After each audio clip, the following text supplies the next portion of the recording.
Welcome to What Are Those, the show that explores the art of sneaker culture. I'm your host, Adam Butler, back with another episode. Thank you so kindly for being here. Got a dope one with a dope guest today, man. I'm going to let you know who that is in a moment. But before that, you know what it is and you know what I got to say. You got to go ahead and subscribe to the Up On Game Network. What are you waiting for?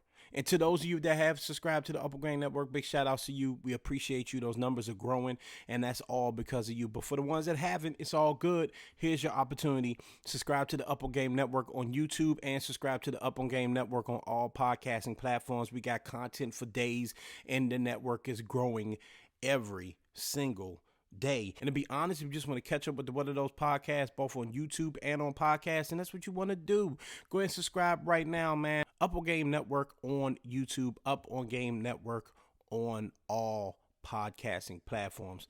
Get to it. All right, so you know I like to show love to fellow podcasters in this space, and the Sockjig podcast is one of the best, man. So big shout out to my man Sockjig for joining me on the show today. He is a not only one of the funniest podcasters, and I told him this when I talked to him, but I don't want to just relegate him to he's just funny. But he's a funny guy. He brings a lot of calm. As crazy as it is to say that, he brings a lot of calm to the game, meaning a lot of people stress over this stuff. A lot of people stress over sneakers, especially around the holiday time. Everybody wants to buy everything.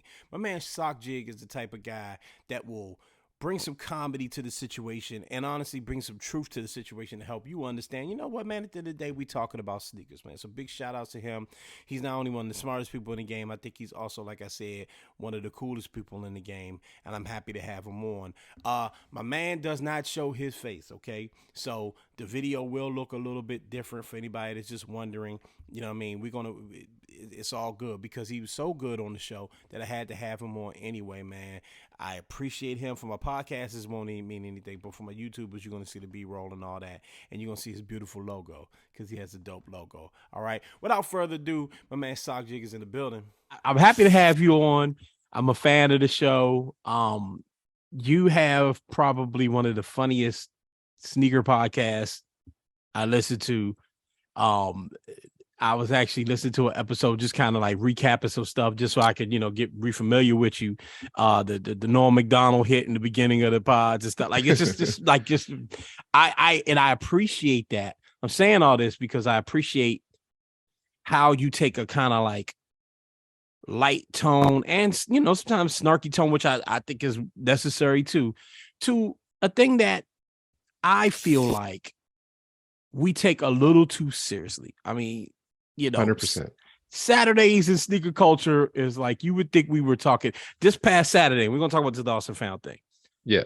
This past Saturday was a great example of like, if you didn't know we were talking about a pair of Jordans, you would think we were talking about like the midterm elections, or we were talking about like the war in Ukraine.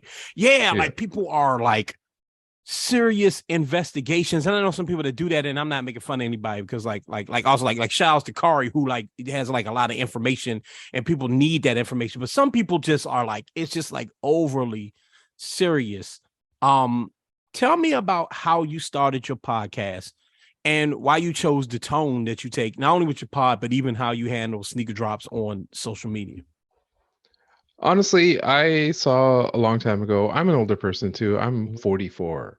And so I got into sneakers a long time ago. I got out of it for a while to like save up and things like that. That was like 2007, 2012-ish. And that was not a relatively quiet time in terms of sneakers. And then I was getting back into it once I was like kind of settled in financially and career-wise and everything. And a lot of the stuff I saw online, especially for people my age, was kind of the opposite of how I thought. I was like, I'm not seeing anyone saying like rolling with the culture, embracing the kids, because the culture always moves on. All this stuff always moves on. And if you're just pressing pause on everything, it's no fun, right? Like if the fun stuff is embracing what's new, what's coming out. So I saw people talking about stuff like that in a negative way, and I'm totally the opposite. I'm not a generally negative person. When you talked about the snarky stuff, I can definitely get in there and chop it up if I have to and defend myself. But overall, like I do on Twitter, I do a bit called Mr. Brightside, and it's basically the whole point of it is to like let's look at let's try to make people feel better about this release, because honestly, like a sneaker release in the grand scheme of things doesn't really mean that much. I mentioned recently, I was really upset one weekend about the one sneaker I couldn't get, and it was like a 750 gray gum Adidas Yeezy sneaker, and it's like no one's even thinking about that sneaker anymore or talking about it anymore, and it doesn't really mean anything. So it was just like I didn't feel like what I thought was being represented out there, so I was like, let me start a Twitter account and put it out there. Yeah. Yeah, I was laughing at you, Mr. Brightside, just this past Saturday, and I love how you were like, "Yeah, you know what? I don't even know if I got the L yet, but I'm gonna go ahead and put the Mr. Brightside out because it's like it is what it is, man." Now I agree with you. I'm 40. I've been, like I've been in this for a while. I talk about this a lot on this show. That it's different when you're of our age range, and sometimes you can look at certain things and go, yeah, well, that's life. That's how things go. It just we move on. It is what it is. The youth always prevails, blah, blah, blah. And then sometimes you look at it and go, man, it's still a nostalgia piece to it. It's still like I got into this because a lot of times when you get, if you're somebody our age with, I'm assuming you're successful, you got, you can pay your bills, things like that, right? Yeah. Comfortable. There you go. And so you start doing things like, you know what, those things I didn't get to buy when I was struggling, or I was on the struggle bus of college. 100%. I want to go cop that now. And I think that's where that old curmudgeonly, Mr. Smithers sneakerhead comes from, right? Where it's like, you don't understand the Chicago one. I should have that, not you, little kid. And then the kid is going to do what kids do, which is kind of like rub it in the face of the old head and be like, yeah, and I'm going to sit on a mountain of this sneaker. Right. Like I'm going to sit in a room full of them and lay out on them just to antagonize you, or at least maybe, and I'm sure that's not why they're doing it, but it feels like to the older sneakerhead, that's what's happening. That it's easy to get triggered by that stuff. Yeah. But you shouldn't. And that's the thing. Yeah. Would you do you think? Do you think? Obviously, I know you don't believe you should be triggered, but do you have empathy for the person that gets triggered? Do you fall more in line with the person? Like, I understand why you've been triggered, or are you more? I get it, and it's just like it's also like, are you letting yourself get triggered? And sometimes what you see is not everything. If someone has a mountain of these sneakers already, they did not pay retail for them. They went out there and hustled and probably paid whatever at a certain time. They're probably paying $350 and selling for $450 early on. And now whatever the price is, the price. Yesterday's price is not today's price, right? Right. And so it's like, especially now, it's like if you had an army of people and went and they all entered raffles for you and they all hit, and then you all got together and took a picture of them in front of your driveway. It's like that one person did not get all those for retail, but it's like, if you want to believe that they did and triggered and like start posting that I start blaming Nike and things like that for you, you can. And like I said, I don't look down on people who think that way. I just try to use my logic and reason to point out that kind of stuff, that most likely they did they did hustle. And I always say the game is the game, and it's like you can't tell hustlers not to hustle. They're going to do that no matter what, and whatever age it is. Right. And that's the thing. Like, I had a reseller on the show, and that was his whole thing. Like, yo, I'm making money. You willing to spend your money with StockX? You willing to spend your money with GOAT? But you mad at me? And I understood what he was saying. I also saw him on Saturday. Big shout out to who you are. I saw him on Saturday. He was laughing at a lot of people because his whole point was like, yeah, y'all thought this was going to be talking about the loss of Found Jordan 1. Y'all thought this was going to be easy. You should have just hollered at me. And then I saw people getting upset with him, like, why you playing with our emotions like this? So, I think that it's just all of this. Sometimes it's like lost and founds didn't work out. I wanted those lost and founds. Like, I wanted those, right? Like that was one of the first times, bro, that I like opened every browser on my computer. Like I went in and just tried it. Like the browser, let me try this. Let me try it like this for once. I think if you follow me on Twitter, you would see on I think on Friday I was saying, dang, it looks like I'm gonna have to deal with sneakers, and if I have to deal with the sneakers app, I'm not going to get them. And then I jokingly said on Saturday, boycott the loss and found was right. Yeah, but people were like, yeah, That's right. And I Yeah, kind of played along with it, like, yeah, because we know how it went down. But in my heart, I was like, nah, I mean, no. I mean, if you go to buy them, resell, buy them. I don't plan on doing that. But it's like that shouldn't trigger like this rally call to like boycott a sneaker. It's right. just like, how did we No, get here? and that's totally where the Mr. Brightside bit Mhm. comes from. And if people don't know, like on Twitter after release, I basically make jokes about the release by making fun of it, Yeah. or I didn't really want it anyway, kind of Yeah. thing. Start hating on And it. Yeah. yeah, started hating on it. And sometimes Mhm. people who don't understand the bit will start replying to me, "Oh, you're just a Mhm. hater, or you're a Yeah. sore loser." And I'm like, Yeah. that's the premise of the whole bit, is that Yeah. I'm that, right? Trying to make Yeah. myself feel better. Yeah. Um, but these releases will come and go. A Chicago 15, they released it in 2015. They'll Mhm. released it now 7 years later. They're going to Yeah. release probably an 85 again. Then they'll go Yeah. back to the OG. It's never not going to release.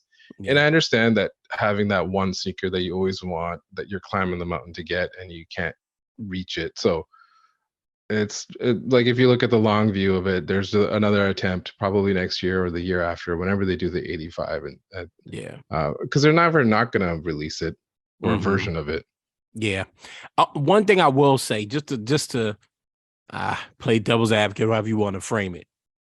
Nike, sometimes I do put this on. A corporation's going to corporation, right? They're going to do what they Yeah, do. Like, I think it's foolish to be like, these corporations need to be, they're going to do what they do, right? So, but I will say, when Nike puts it out there that, oh, it's going to be so many pairs, guys. This one, yeah. all the room. Technically, they did not put it out there. It's like we work ourselves into that kind of stuff. We'll Mm, believe the Instagram yeah. posts and stuff like that. That Yeah. stock is 500K. Yeah. Someone told me it's not 500K. Mm-hmm. It's probably not. It's probably more than half of 500K. And Yeah. apparently, one of these stock monitors said that Sneakers app had 330K, which is probably more Mm, aligned the ballpark of what I had heard. But I had like right. just heard from one person who sort of is in the know, and it's not Mm-hmm. nothing confirmed or anything. So Right. it's like no one's gonna put that out there. I didn't want to put it out there and have it be blamed on me because I didn't have it confirmed anyways either. Right. But we work ourselves. We will Yeah. start convincing ourselves. People will go through this emotion, and it's like I joke that it's like when people buy a lottery ticket that, Mm, oh, I'm gonna buy this and that when I'm gonna double up, triple up. I'm gonna have yeah. so many pairs. I don't even know what to do with it. And Chicago one or Bread one is just these one-off exceptions to Yeah. everything, and that those are the ones that started it. Those are the ones that the most people have a connection to, Yeah. and the most number of people want. So it just makes it harder. Yeah. Yeah. No, that's an excellent point. That you're right. Nike did not put that out there. You're right about that. The rumors were that it was going to be this, that, and another. And as soon as those rumors hit, you start seeing, oh my God, this shoe's getting backdoored. Right. So again, not that it's the problem lies, I think, with the consumer and not so much the corporation that's selling. I mean, the corporation is going to do what they do. I remember there was this very large Twitter space. I don't know if you were in it. I want to say, it's probably Kari and them that hosted it. And again, it's not that the subject matter wasn't the problem. I think it was about the roundaway ones that Right. came out and men buying them. So again, I want to stress, because I said this when I talked about this on the show. I talked about this spaces on the show. The subject matter is not the problem. It's not the problem. Women saying that, certain things need to be marketed a certain way and that's not the problem. But obviously, like any Twitter space, the conversation goes into other directions, and it started turning to who should be able to get what in their hands. And I understand that sentiment, but I'm like, well, how does that, how do we control that? How as a consumer, how do I say you shouldn't buy a thing, you shouldn't do a thing? Yeah. How do I do that? Even if it's right, like even if you're saying, yo, obviously I'm African American. I'm a Manye. I'm a brown person. I'm a Punjabi Canadian. I'm born and raised in Canada. My Oh, parents are shouts from out to India. Canada. So yeah, so Yeah. I'm not like born with a silver spoon in my mouth or Right. anything either. Right. Yeah. And no, and that's not, and I'm not insinuating that. What I'm saying is that, the Amamaniers, that is like, by a black man, by his Right. black mom. In theory, black people, especially, probably black women, should be able to get that shoe. But how does Right. Amamanier make sure that happens? Right. Like I made a joke that there's a, you can make a very DC, which I'm from Washington DC, or make a sneaker that's very specific to your culture or your city, right? And say this for us, but I could buy it and be from your city and still sell it to someone in DC. Like, you know what I mean? Like, it's so I think that I think that's why, like, the approach of your show, the approach of like the Sneak This podcast, other publications that are like, you know what? At the end of the day, we're talking about sneakers here. It should be fun. And like you said earlier, there will be other releases. On Wednesday, everyone's going to be trying to get the Ama Manier 4s. Right. Just days later, you know what I mean? So it's wash, rinse, repeat, you know? And it's like the people who have the collab, they have to care. And usually, like, if a company or like James Whitner or Ama Manier, Social Status, whoever, if they got their name on it, they're gonna care. And so, and then they can set the parameters of how it's gonna release. Like the Jordan 3 that Ama Manier did, I probably had the best release of all time. With, I agree, in store with 4 women, women first, and like it online, had a raffle mix of everything. Yeah. And I understand that must have been a lot of work. And so I said on my podcast that moderating behavior is going to be a miserable experience. And you see that on Twitter right now with who can say what and what is allowed and what is shadow banned and things like that. Right. And so when you ask retailers, you can ask the collaborator, in this case, James Whitner Group, to kind of set parameters. But if say Kith or Undefeated gets it, it's hard to get them to follow the same behaviors on who can get what. Yeah. There are several of these types of releases that are sitting. It's like, then the rules are these rules only apply for super stuff and not for the stuff that's sitting or a brick. So it's just so people, stores, retailers then just go, let's just not do anything and make it a raffle or whatever the bare minimum is that required for them.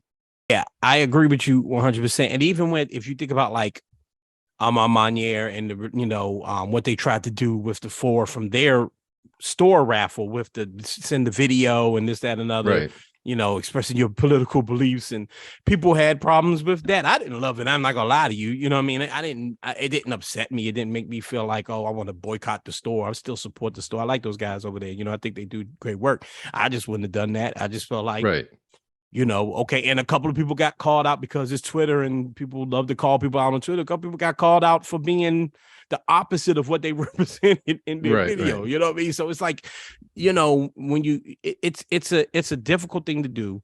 And I just think the best solution is for the consumer to calm down. Like I always say, all heat ain't hype. Like as I'm looking over here, people in the audience like over to see, but I'm looking over in my sneaker wall, and I see some hype, and I see some stuff that's just like, yo, I was in, Dick's Sporting Good, and that I like that sneaker. You know what I mean? I like that Nike waffle. It was cool. You know what I mean? Like, it doesn't have to be, you don't have to chase hype, because when you do that, you're going to get disappointed. Like you said, 250,000 pairs of sneakers or 300,000 pairs of sneakers is not a lot in the grand scheme if a couple of million people are trying to get it. Right. That's someone's going to take an L on that. Right. And then you're going to end up having this sort of like FOMO feeling, which social media does create, right, with all things. Right. Like, I can't go on vacation, but you're on vacation.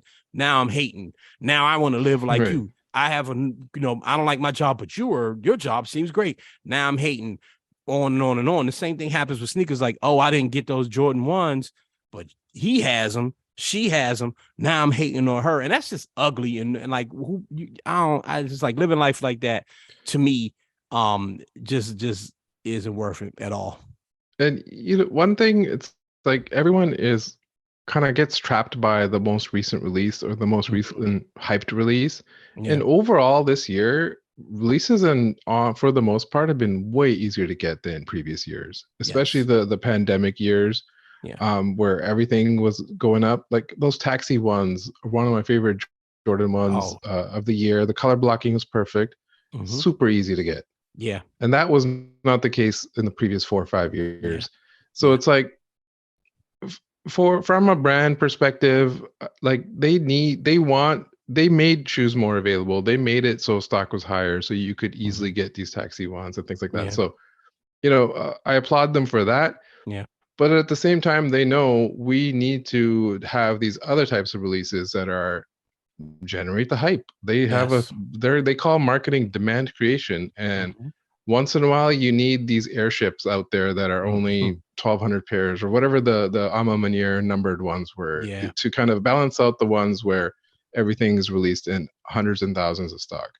Yeah. Otherwise, I know there's this phrase where, or saying where people will say the Chicago one or the bread one should always be on the shelf, and I should be able to go into the store and buy them. And I disagree with that wholeheartedly. I don't think so. I think it should be treated special. How they're doing it, where make it reimagined and things like that, and then bring back the original. Because look at Ultra Boost, look at NMD. Those, the consumer just knows not to buy them at retail because they'll eventually go 50% off. And Nike knows that they would never do that to their Chicago one or Bread one. We need to protect it. They have versions of that with Air Force Ones and all their other Yeah. sneakers. But and that's why I think of Nike's probably like, we know what you want, even though you're not saying what you really want, is you want this thing to be hyped and have demand, and we will create it accordingly. We will satisfy you by making taxi ones high and things like that. And I always think that if Jordan Brand sees sneakers sitting for too long, they don't like it. The retailer probably doesn't like it. The consumer likes it because they can go in there and buy it. They can get it for maybe 20% off, like these Brotherhood ones and things like that. Yeah. But they will most likely tweak the stock and supply of that. But everything is on an 18 to 24 month schedule in terms of when shoe is created to it's on the store shelf. So yeah, whatever the dial is being tuned, that is my guess right now, that if there's too much out there, stuff is sitting on the walls most of the year. Lost and founds were not sitting on the wall. Yeah. But stuff like the Brotherhood ones, or even for women, these Around the Way Girl ones are available, right? Like they may have sold out for most places, but they're generally available, even the Fire Red 3s. Right. So I'm just assuming that we'll dial it back. But at the same time, there's more and more people getting into the sneaker game. So they see those numbers and they don't want to start dialing numbers back when more and more people are on the sneakers app, or real people are, Foot Locker's telling them that these are how many people walk into the store. Right. And so they go by all those numbers is what I'm generally assuming. That's an excellent point. I was fully prepared to debate you on that Jordan 1 bread in Chicago point, but that's a good point. That's a good point. Yeah. I respect that. I do. That some things do. I understand the take. It would be great to walk in and get it, like how it was back in the day. But like I said in the beginning, it's not always great to have recreate back in the day. Let's keep it moving forward. There's always going to be a new thing, right? The inflation and economy is what it is right now, and we didn't have that kind of stuff back in the day either. Very true, brother. Very true. While I have just a couple of more minutes with you, man, I do want to talk about the podcast, the Sockjig podcast. I mentioned it earlier that it is one of my favorites and actually one of the funnier things to listen to. It's not like slapstick comedy the whole time. I don't want to, mislead the audience, but like I said, it's that tone that I like. Just as I won't say quick as you can. I don't want to rush you, but just let me know like how you started, and where people can find it. Yeah. Well, I started it basically just so I can get my more full detailed thoughts out, and it's it's most of the time it's me by myself talking, so it's hard to generate comedy that way. Usually comedy is like riffing on things, or with people, and I will generally do that on my Twitter anyways. Like, if some story breaks, I will usually crack a joke first and do thoughts and analysis later. And so that is kind of how the podcast came to be, where I was cracking more jokes on Twitter, and then detailed thoughts and analysis is not really the best place for Twitter. I know people do that with threads and things like that, and I have done that in the past, but I just put it on the podcast. So the podcast is called the Sockjig Sneaker Podcast. It's available on Apple and Spotify and everywhere you get your podcasts. Yeah, and it's called Sockjig Podcast for a reason, because you do create like socks, like custom socks. Yeah. Right? Well, the name Sockjig came from back in the day. To help you buy something, you would kind of put socks in your cart as a pre-cart item. Mm-hmm. And so when, say, the release was happening at 10 a.m., you would then add the shoe to the cart. Your cart was already pre-carted and Right. pre-filled, and you could just kind of bypass queues and all the other 1, 2, 3 steps and go right to the last step and check out. So that is the origins of the name. I know like buying online has changed a lot since then. So Mm-hmm. the name stuck, and then one day I was like, let me try creating socks out of this. Yeah. That would happen during the pandemic year too, where I was like, Yeah. you know what, let me bet on myself. Let me see if this will work. And yeah, it works, and it works with people like it. And Mhm. if you can connect to the people, you can make like genuine connections with people, then they will support you back. And so that's what I Yeah. found, and I'm really appreciative of that. That's awesome, man. That's awesome. It reminded me of the last. I remember when I got the cement fours, the do the right thing joints, right? I like to call them that. And Right. I went to the store and they had done a raffle. I was just taking a risk. I was like, man, let me go ahead and see it. The dude was like, yeah, I got a pair. You know, somebody didn't pick them up. You know, they technically have like another hour, but I'll sell them to you if you buy a pair of socks and a t-shirt. I was like, wow, that was like an old nostalgia feeling. And even that was Yeah. like 7 years ago. So yeah, I like that. Yeah. Man. I like that a lot. That person now is like, I went into the store with 10 minutes before closing and my pair's gone. And Yeah. now there's a tweet about it. Look, that dude was like, and I said, man, you know, when he was like, yeah, I was like, you sure? He's like, look, I'm not a good person. I'm just trying to get this sell. I was like, oh, okay. And I had those Yeah. sneakers for years. They still sitting over there. They beat down to the white meat now, but they are in the closet. And I have a memory from that one, man. Yeah. Yo, I appreciate you, bro. I hope to have you on again, speak with you again, man. You're a really cool dude. I just want to also tell you again, I'm a big fan of what you do. Keep doing it. You made Thank Saturday you. just a little bit better for the people that follow you and were sitting on the depression bus Yeah. when No, they couldn't get their lost and founds. really, like, my not so secret agenda is that sneakers should be fun. Yeah. You can have fun no matter how old you are, no matter when you got into it. I don't do any gatekeeping of you Mm-hmm. weren't there back in my day. Right. I'm old man in this game. I have fun with it. I Mm-hmm. think everyone can. Mm-hmm. And I at least try to put that out there. Yep. And if people follow along and enjoy it, that's perfect. That's great. Beautiful, man. Beautiful, man. Well, I'll talk to you again. All right. All right. Thank you. All right, bro. Big shout outs to Sockjig for joining the show. Big shout outs to you as always for tuning in, man. Hey, before I run, I want to say that at the time of this recording, it has been 1 year since we lost the legend, the absolute legend, my man Virgil Abloh. Is just, you know, you think about a year later, the impact he still has on the game is it's unmatched. It's unmatched, man. We lost a real one. I just want to go on. You know, when you're in this world, in the sneaker world, in the streetwear world, you know, we don't ever want to forget our legends, man. And again, Off-Whites are still coming out. That just shows that he had so much in his mind, so many designs out there, man, and people are still honoring this dude to this day. Matter of fact, I just got my Off-White 5s a couple of weeks ago, and I was hunting those. It was a big deal for me to get those. So, man, shouts out to the man Virgil, man. Rest in peace, rest well, brother. All right, so listen, man, you know what it is. Thank you so much for tuning in. Really appreciate you guys. Follow me, MSR_Adam, MSR_Adam. Follow the team, Up On Game Network, at the Up On Game Network. Follow the squad at On My Feet Network. We doing big things, man. We're going to close out 2022 in a real way. Remember, my Sneaker of the Year episode is coming up. I'm booking guests for that right now. It's going to be super dope, and we getting together that list. Be on the lookout. That's coming in about another week or two. All right. Remember, if you have any comments or anything like that, hit me up on my social media. You know what it is in my link tree. You can link to my TikTok and all of that stuff on there as well. All right. Remember to mind your mental health. Always do that. Always say that. Okay. Mind your mental health because it's vitally important. And remember to mind your physical health because you need that. Okay. And do this for me.